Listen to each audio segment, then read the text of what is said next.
All right, this is Restoration Day. I've decided for now that I'm going to take off this whole mechanism. The clutch part of it, I could restore. I feel like there's a better way for me to do it. Kind of like what I talked about in the last video. This part goes up and down. It forces this wheel to spin in one direction, and that's what powers our blower. The way this would have been lifted up and down is there would have been a handle mounted here. Well, the mounting point is broken, and that's okay. Meaning there would have been a lever up here you could crank, and that would have lifted. It would have probably had a string attached to the end that would have lifted up from this hook. And that's what would have lifted this weight. And when it dropped, it probably would have spun the wheel. So that's how I'm interpreting this thing to work. Whether that's the case or not, I do not know. I'm not the expert. That's my best guess. What I have decided to do, and I think the route that would be best, is a independently mounted blower. That just means I have to find one on a marketplace, purchase it, and restore it separately. I think that would be the best way to go. The blower hose, I should say, will go in and feed in underneath to the bottom of the forge, and that's what blows air up, and that's what heats your fire. So the air comes from underneath, gets a really hot forge, 1,000 degrees, whatever it might be, to forge or to get the metal warm so you can hammer it over the anvil. I'm not describing that well. That's just my working idea. So I'm going to remove this part. And one of the best reasons why I'm I should probably remove this is, as you can see up here, it's broken. It came like that. That's the way it was. I could repair that weld. I could restore this mechanism. I'm calling it a mechanism because I don't know what else to really call this whole contraption. Yeah. Right, now we're in the small side of the workshop. Here's where I keep my center punches. I'm probably just going to use this one for today. Toolbox. We'll do a full toolbox tour eventually, but it's just what you'd expect as you get your sockets. I like everything from quarter drive, which currently I'm working on the lathe, but here's some more quarter drive. This is 1-inch drive. These are 3/4. These are SKs. I love SKs. SK is probably my favorite socket. I do have some old Mac swivels, impacts, but this is my socket drawer. And what else we got? Ratchets, ratchet straps. Love SKs. I do a lot of antiquing, like I said in my last video. So I picked up 2 of these. 3/8 drive SK rebuild kits for my ratchets. I think I gave, what did I get? I paid $6 a piece for them, $6. No sticker, $6. Yeah, I paid $6 for both, so there's $12. But these are a complete rebuild kit. We can make a video maybe talking about them in the future, but this is, if I could open it. You can see inside. So a brand new rebuild kit. So if I break a ratchet, I can just rebuild it. Of course, I show you that my 3/8 drive ratchet's over with the forge. So let's look at that in a minute. This is the ratchet I was telling you about. This is my 3/8 drive SK ratchet that those rebuild kits go for. Of course, the punch we just got. And this is my favorite socket set I own. This is a SK. Unfortunately, it is metric. I don't like the metric system. Yeah, you can guess why. But yeah, so this is my SK set, metrics. I did, over this past summer, rebuild the entire engine on this truck. I will include a picture of me ripping the engine out right here. But this is the socket set I used to rebuild the whole thing. So I can pretty much do anything I need to do metric-wise with this set. Of course, this is an Imperial era of measurements, so we're using imperial standard, but I have this out because I just used it a minute ago because there were some new bolts on the forge. Now we're going to punch each one of these, and then we're going to drill them out. So I can't hold the phone and show you, but I'm just going to set this right here in the center, and then we'll punch it, and that'll give the bit a starting point so the bit doesn't wobble around. Otherwise, you'll start drilling, and you'll start drilling halfway off. So whenever you have to do work like this, you always want to punch out your center point, and that'll make a nice clean cut. I'm going to put a little bit of cutting oil on these, and yeah.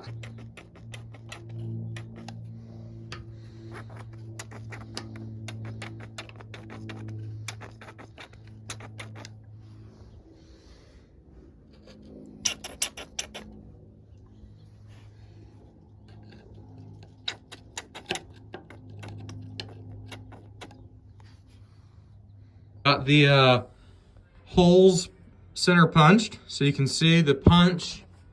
Each one of these bolts is oiled, and that's going to allow, you can see this hole, that's what I was trying to describe with the center punch.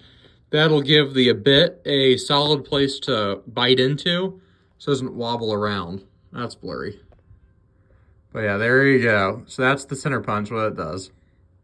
We're making some progress drilling this out. Getting a little dry, so we're gonna put some more.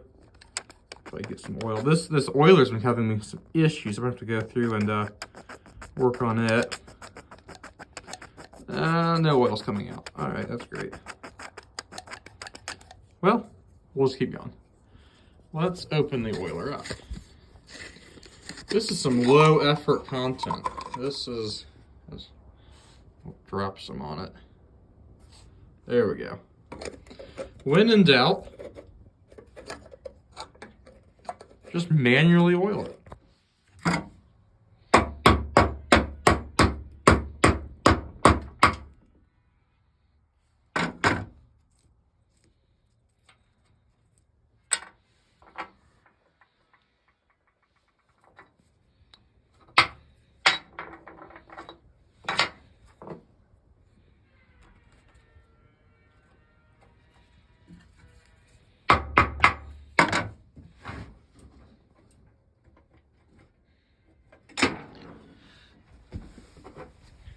And like that, the bolt's out.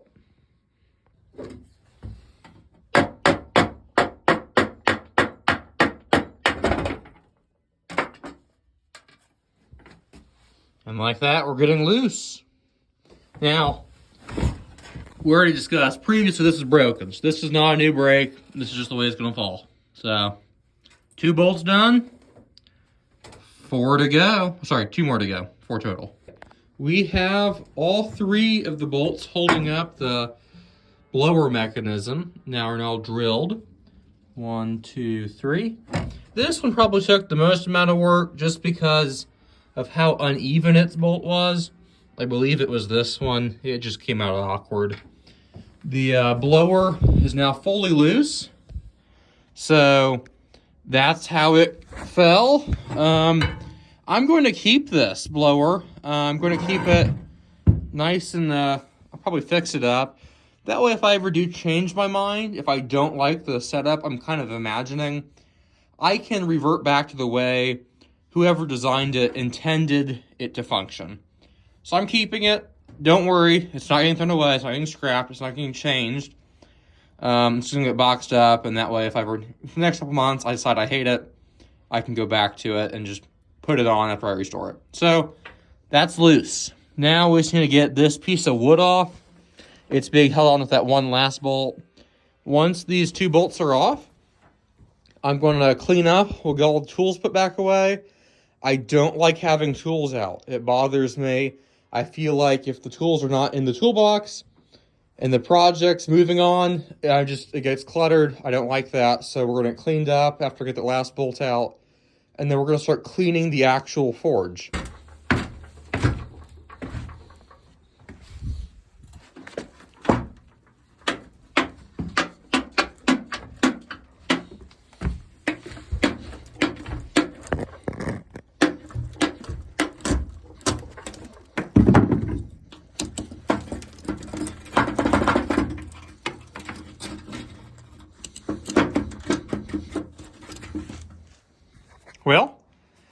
still attached. Let's make it unattached. We now have all 4 bolts taken out.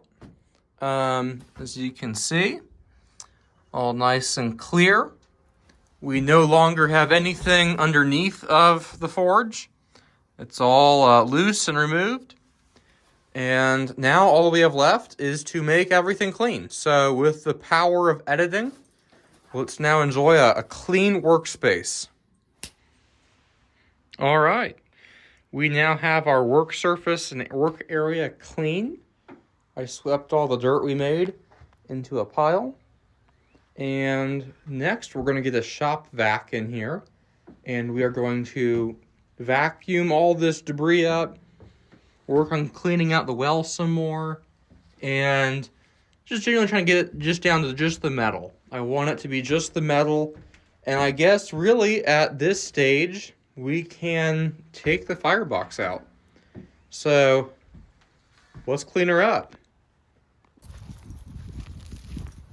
Oh, that's a big stretch. What a stretch. Come on.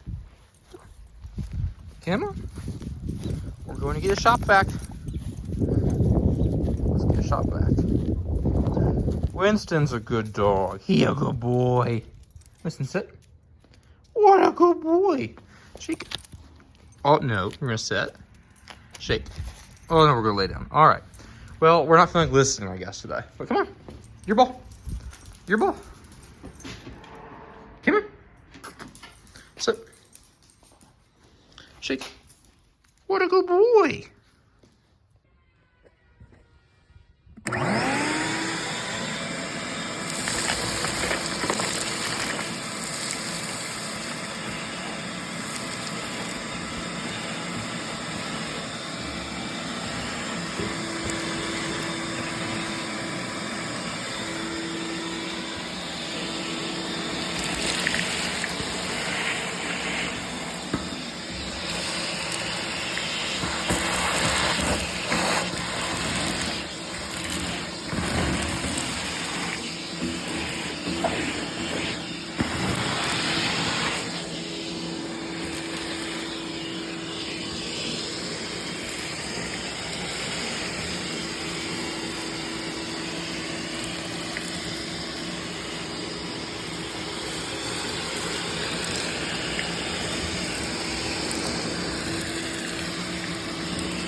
So we have the rough out vacuuming done.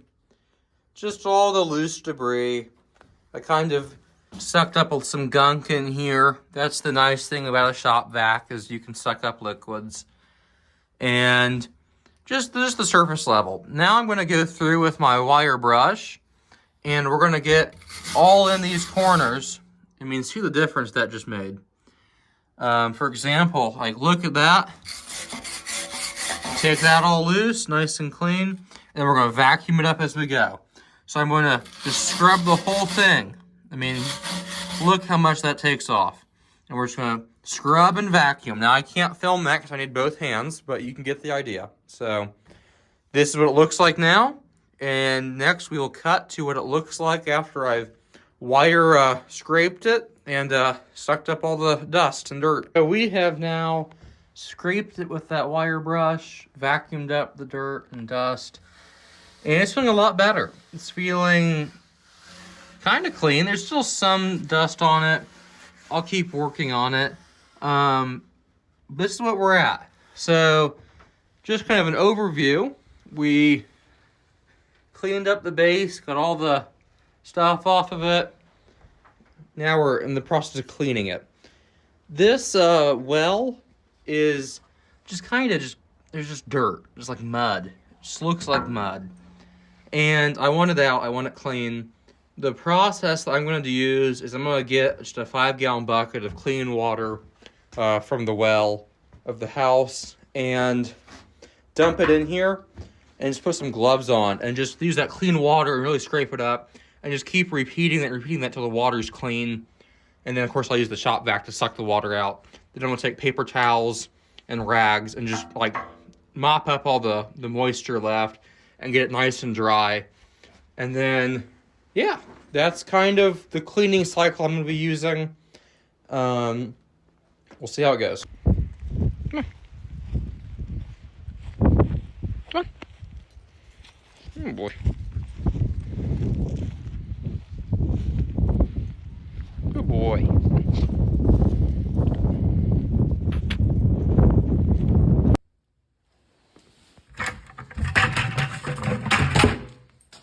Listen. All right, we're gonna get some water and start cleaning.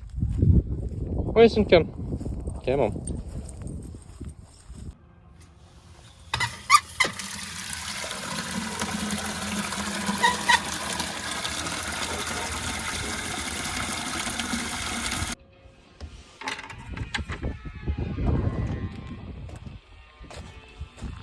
And we're off.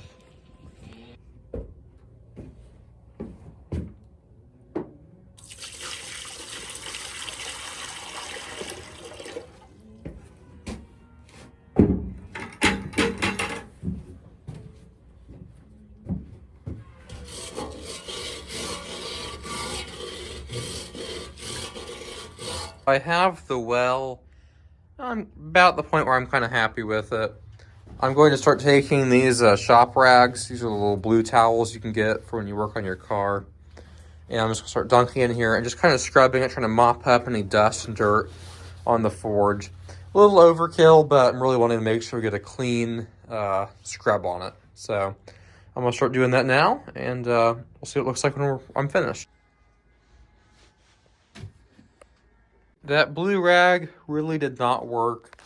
It's a little too pitted and just kind of scraping the rag up, but I'm happy with that. I got the oil kind of lifted, and I'm going to vacuum the rest of the water up, and then I'm going to let it dry overnight, and I'm thinking this is where I'm going to end today's video. That's the progress we've made. It's come a little bit of a good get a bit of work done. So that's where we're at. So thanks for watching. And I think the next video might be me getting the anvil. We'll see. Don't quote me on it, but tomorrow we might get an anvil. So, all right, bye.